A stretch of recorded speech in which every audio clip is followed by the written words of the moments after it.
Sanskrit Sindhuja classes में आप सभी मित्रों का हार्दिक स्वागत एवं अभिनंदन है। मित्रों, आज हम लोग बिहार बोर्ड की पुस्तक है संस्कृत प्यूसम भाग 1, उसका दूसरा पाठ है लोभाविष्टः चक्रधरा।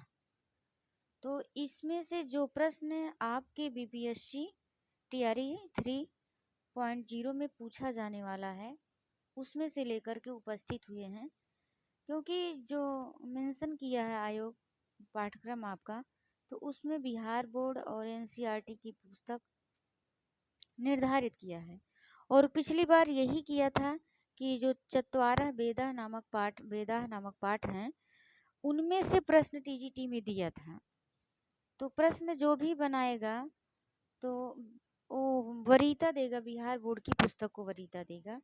तो इस बेस पर हम जो पुस्तक के पीछे व्याकरणात्मक टिप्पणी दिया है, अभ्यास का प्रश्न दिया है, तो उसको लेकर के उपस्थित हुए हैं। तो पाठ का नाम है लोभाविष्टः चक्रधरा। यह पाठ आप लोग सुने होंगे, विष्णु शर्मा की पुस्तक है, उसका नाम है पंचतंत्र। यह नीति कथा है और इसी से यह अंश है, उसका अंश मात्र है यह लोभाविष्टा चक्रधरा नामक जो पाठ है। तो यह पूछा जा सकता है कि पंचतंत्र किसकी रचना है। तो पंचतंत्र, पहला प्रश्न यही है कि विष्णु शर्मा की रचना है। पंचतंत्र किसमें विभाजित है, ये भी प्रश्न पूछा जा सकता है। तो पंचतंत्र तंत्रों में विभाजित है, इसलिए इसको पंचतंत्र कहा जाता है। पहले तंत्र का नाम है मित्रभेद, दूसरे तंत्र का नाम है मित्र संप्राप्ति, तीसरे तंत्र का नाम है काकोलुकी, और चौथे तंत्र का नाम है लब्ध प्रणांश, पांचवें तंत्र का नाम है अपरीक्षित कारक। तो जो पांचों तंत्र याद रहेगा तभी आप, अगर ऐसा कुछ प्रश्न बनाता है आयोग, तो सही कर पाएंगे। दे देगा, दो तंत्र दे देगा इनमें से कौन पंचतंत्र का भाग नहीं है, या ऑप्शन दे देगा उपयुक्त दोनों, या ये भी पूछा जा सकता है पंचतंत्र किस में विभाजित है, तो आप सही कर ले जाएंगे। तो इसके लिए हम दूसरी वीडियो बनाएंगे पूरे पाठ के लिए। अभी इसमें से जो व्याकरणात्मक टिप्पणी है हम उसी पर प्रश्न लेकर के आए हैं कि किताब के पीछे जो अभ्यास के प्रश्न हैं वहीं से है। तो पहला समास से लिए हैं, देख सकते हैं आप लोग। पहला शब्द है ब्राह्मण पुत्रा। इसमें दिया है कौन सा समास है। अब आपके पेपर में भी पूछा जा सकता है ब्राह्मण पुत्रा में कौन सा समास है। जब आपको पता रहेगा षष्ठी तत्पुरुष है सभी, तभी आप सही कर पाएंगे। तो इसका विग्रह होगा ब्राह्मणस्य पुत्रा, और समास पूछता है तो षष्ठी तत्पुरुष लगाएंगे कि ब्राह्मणस्य पुत्रा षष्ठी तत्पुरुष समास। अगला पद है दारिद्र्य उपहता। तो इसका विग्रह होगा दारिद्र्येन उपहता। अगर समास का नाम पूछता है तो तृतीया तत्पुरुष समास। अगला पद है बहुकंटका वृत्तम। तो इसका विग्रह होगा बहूनि कंटकानि। कर्मधारय समास भी होगा इसमें और तृतीया तत्पुरुष भी होगा, से बहून कंटकानि तहि आवृत्तम। तो तृतीय तत्पुरुष होगा। अगर इस तरह से विग्रह करते हैं बहून कंटकानि, तो कर्मधारय समास होगा। अगला पद है बंधु मध्ये। तो इसका विग्रह होगा बंधु नाम मध्ये। समास का नाम है षष्ठी तत्पुरुष। अगला पद है कृत स्नाना। तो हो जाएगा कृतम स्नानम ऐहि ते, यानी कि तीसरा पद प्रधान हो रहा है, तो कौन सा समास होगा, बहुव्रीहि समास। कृत स्नाना, कृतम स्नानम यही ते, बहुव्रीहि समास। अगला पद है धनाप्ति। धनस्य आप्ति षष्ठी तत्पुरुष समास है। अगला है स्वोच्छया। तो इसका विग्रह होगा स्वस्य इच्छा। समास का नाम पूछा जाता है तो क्या लगाएंगे, षष्ठी तत्पुरुष। स्वच्छया स्वस्य इच्छा षष्ठी तत्पुरुष समास। बहुपायम। बहवः उपाया यस्मिन् तत् बहुव्रीहि समास होगा। अगला पद है सिद्ध यात्रिका, तो इसका विग्रह होगा सिद्धे यात्रिका। समास का नाम पूछता है तो षष्ठी तत्पुरुष। अगला पद है मार्गच्युता, तो विग्रह होगा मार्गाच्युता, और समास का नाम पूछा जाता है तो पंचमी तत्पुरुष समास है।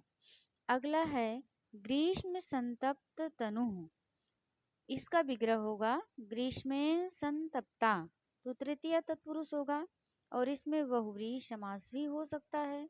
ग्रीष्मेन संतप्ता तथा भूता तनु यस्य सा, तो बहुव्रीहि समास हो जाएगा। पिपासा कुलिता, यह वेरी मोस्ट इम्पॉर्टेंट है, पूछा जा सकता है। इसका विग्रह होगा पिपास्या आकुलिता, और समास का नाम पूछता है तो तृतीय तत्पुरुष समास होगा। अगला है भ्रमश्चक्र मस्तकम, तो इसका विग्रह होगा भ्रमत चातत चक्रम भ्रमश्चक्रम, कर्मधारय समास होगा और इसमें बहुव्रीहि समास भी हो सकता है। इसके विग्रह अगर इस तरह से करेंगे भ्रमत चातत चक्रम भ्रमश्चक्रम मस्तक, अगर इस तरह से विग्रह करते हैं भ्रमश्चक्रम मस्तके यस्य तत् भ्रमश्चक्र मस्तकम, तो बहुव्रीहि समास होगा। सिद्ध वर्ति चतुष्टयम, तो इसका विग्रह होगा सिद्धा वर्त्या तासाम चतुष्टयम, कर्मधारय समास होगा और इसमें षष्ठी तत्पुरुष भी होगा। सिद्ध वर्ति चतुष्टयम, कर्मधारय भी होगा षष्ठी तत्पुरुष भी होगा। अब इसमें देखिए पिपासा कुलिता मार्गच्युता, ये धनाप्ति, ये शब्द जो हैं मेरे हिसाब से इम्पॉर्टेंट लग रहे हैं, इसमें समास पूछा जा सकता है। तो आप लोग एक बार पुनः देख सकते हैं स्लाइड को, आप जो है अपने नेत्र से देख सकते हैं आपके, ताकि दिमाग में छप जाए। अगर एक बार देखे रहेंगे तो पेपर में सही कर ले जाएंगे। अगला प्रश्न है आप लोगों को व्याकरणात्मक टिप्पणी से ही है, प्रकृत प्रत्यय बताना है, व्युत्पत्ति प्रकृत प्रत्यय विभागा। पहला पद है उक्तम, तो इसमें बताना है उक्तम में कौन सा प्रत्यय है, कौन सी धातु है। प्रकृत का मतलब धातु होता है, तो इसमें वच धातु है, ता प्रत्यय है, ये भी इम्पोर्टेंट शब्द है उक्तम। उक्तम में कौन सी धातु है, कौन सा प्रत्यय है, तो वच धातु है, ता प्रत्यय। सम मंत्र, सम उपसर्ग मंत्र धातु लेप प्रत्यय। अगला है परित्यज्य, परि उपसर्ग है, तेज धातु है, लेप प्रत्यय है, परित्यज लेप परित्यज्य। अगला पद है प्रस्थिता, प्र उपसर्ग है, अस्था धातु है, ता प्रत्यय है। प्रणम्य, प्रा उपसर्ग है, नम धातु है, लेप प्रत्यय है, ये भी इम्पोर्टेंट है प्रणम्य। पृष्ठ इम्पोर्टेंट है, पूछा जा सकता है कि कौन सी धातु है, तो प्रच्छ धातु है, ता प्रत्यय है, पृष्ठ। समायाता, सम उपसर्ग है, आ उपसर्ग है, या धातु है, ता प्रत्यय समायाता। कृत्वा, कृ धातु है, त्वा प्रत्यय है, कृत्वा। गृहीत्वा, ग्रह धातु है, त्वा प्रत्यय है। निवृत्ता, नि उपसर्ग है, वृत्त धातु है, ता प्रत्यय है। उक्त्वा, वच धातु है, त्वा प्रत्यय है, ये भी इम्पोर्टेंट क्वेश्चन है। उक्त्वा, उक्त्वा में वच धातु है, ता कत्वा प्रत्यय है। अगला पद है आदाय, अब आदाय में पूछा जा सकता है कौन सा प्रत्यय है, तो लेप प्रत्यय है। आ उपसर्ग है, दा धातु है, लेप प्रत्यय है। प्रहृष्टा, ये भी इम्पोर्टेंट है। प्रा उपसर्ग है, हृष धातु है, ता प्रत्यय है। दृष्टवा, ये भी इम्पोर्टेंट है, दृश्य धातु है, त्वा प्रत्यय है।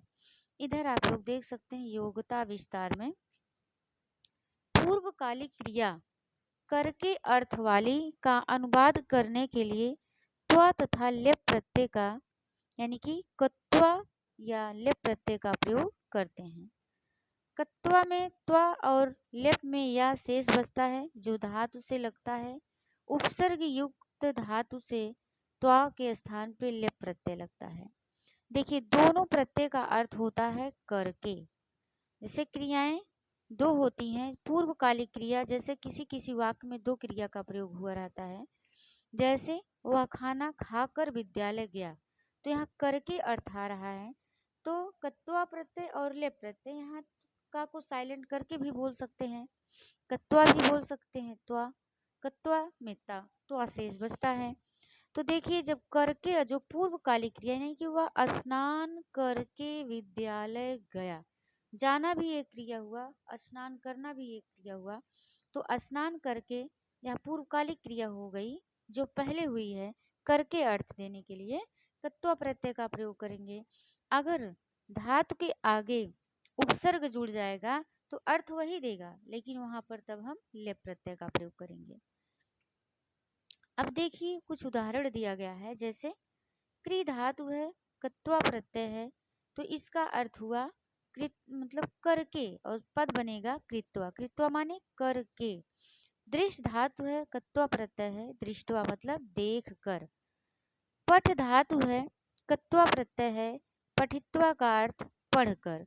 गम धातु है, कत्वा प्रत्यय है, गत्वा, ये भी इम्पोर्टेंट है, पूछा जा सकता है गत्वा, यानी कि गम धातु में कत्वा प्रत्यय जोड़ेंगे तो क्या शब्द बनेगा, तो गत्वा बनेगा, गत्वा माने जाकर।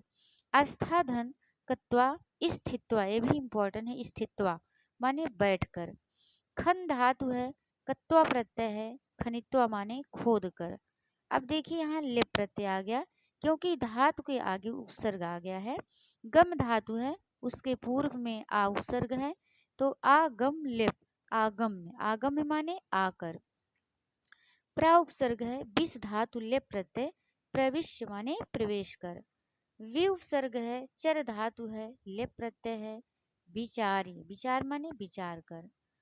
अभि उपसर्ग है, धा धातु है, लेप प्रत्यय है, अभिधाय, अभिधाय माने बोल कर। आगे देखते हैं हम लोग, माध्यमिक स्तर तक बच्चों के लिए लट, लिट और विधिलिंग लकार के अध्यापन की व्यवस्था है, परंतु इस पाठ में तथा प्रायः साहित्य में लिट लकार का प्रयोग बहुत मिलता है। इसका प्रयोग परोक्ष भूतकाल में होता है, अतः लिट लकार का धातु रूप प्रथम पुरुष में दिया जा रहा है। वैसे आपके टीजीटी में लिट लकार से कम पूछा जा सकता प्रश्न, लेकिन कोई भरोसा भी नहीं है अभ्यास में, क्योंकि पुस्तक में पीछे दिया है तो पूछा जा सकता है, इसलिए इस प्रश्न को भी हम लेकर के आए हैं, इस अभ्यास को भी लेके आए हैं। यहाँ देखिए क्रि माने करना हो, यह प्रश्नमयी पदी धातु है। जैसे आप लोग जानते हैं धातुएं कितने प्रकार की होती हैं, 3 प्रकार की, प्रश्नमयी आत्मनेपदी, उभयपदी। तो यह जो क्रि धातु है, क्रि माने करना, यह प्रश्नमयी धातु है, तो लिट लकार में इसका प्रथम पुरुष में रूप दिया है तीनों वचनों में, तो इसका क्रि धातु है, लेकिन क्या बनेगा लिट लकार प्रथम पुरुष में, चकार, चक्रतुः, चक्रुः। और आत्मनेपद में इसका प्रथम पुरुष में बनेगा चक्रे, चक्राते, चक्रे। ब्रू माने बोलना होता है, यह उभयपदी धातु है और प्रश्नमयी भी इसमें दिया है। तो देखते हैं इसका क्या बनता है, उवाच, ऊचतुः, ऊचुः। आत्मनेपद में देखते हैं क्या बनेगा, प्रथम पुरुष तीनों वचनों में, ऊचे, ऊचाते, ऊचरे। और इसमें से ये प्रश्न आपके एग्जाम में इसमें से पूछा जा सकता है, क्योंकि आपके पाठ्यक्रम में मेंशन किया है बिहार बोर्ड की पुस्तक। तो जो गद्यांश पद्यांश देगा वो तो देगा, उसको पढ़ करके उसके आधार पर आप प्रश्न उत्तर सही कर ले जाएंगे, लेकिन जो व्याकरणात्मक टिप्पणी देगा वो गलत होने का चांस रहता है, इसलिए हम लेकर के आए हैं। और यहाँ देख लेते हैं कि आपके हिंदी का भी ये प्रश्न है और यहाँ भी दिया है, तो इसको देख ही लेते हैं। अग्नि 3 प्रकार की होती है, दावाग्नि, जठराग्नि और बड़वाग्नि। ये बहुत ज़्यादा पूछा जाता है, जैसे एक वाक्य के लिए एक शब्द में दवाग्नि यानी कि जंगल में लगने वाली आग को क्या कहते हैं? जंगल में लगने वाली आग को क्या कहते हैं? तो क्या कहते हैं? दवाग्नि। पेट में लगने वाली आग को क्या कहते हैं? जठराग्नि। पेट में भी अग्नि होती है जठराग्नि, इसलिए खाना पचता है उसके गर्मी से। फिर समुद्र में पूछा जा सकता है कि समुद्र में लगने वाली आग को क्या कहते हैं? तो बड़वाग्नि। तो अग्नि 3 प्रकार की होती है, दवाग्नि, जठराग्नि, बड़वाग्नि। वन में लगने वाली आग दवाग्नि, पेट में लगने वाली जठराग्नि, समुद्र में लगने वाली बड़वाग्नि। तो आज के लिए इतना ही प्रश्न और अभ्यास का प्रश्न था, जो अभ्यास दिया रहता है पीछे पुस्तक में। आप लोग एक बार फिर से देख सकते हैं। हम दूसरे वीडियो में आएंगे, तो अगर आप लोग कमेंट बॉक्स में लिखेंगे, आप लोगों को ज़रूरत होगी तो हम वीडियो बनाएंगे पूरे चैप्टर से। और अभ्यास का प्रश्न आप लोग देख सकते हैं पुनः एक बार। तो हम फिर मिलते हैं दूसरे वीडियो में। अगर वीडियो आप लोगों के लिए उपयोगी लगी तो दूसरे भाई बहनों को शेयर करना और कमेंट बॉक्स में अवश्य लिखना कैसा लगा। आज के लिए बस इतना ही। धन्यवाद। नमः संस्कृताय। जय हिंद, जय भारत, वंदे मातरम।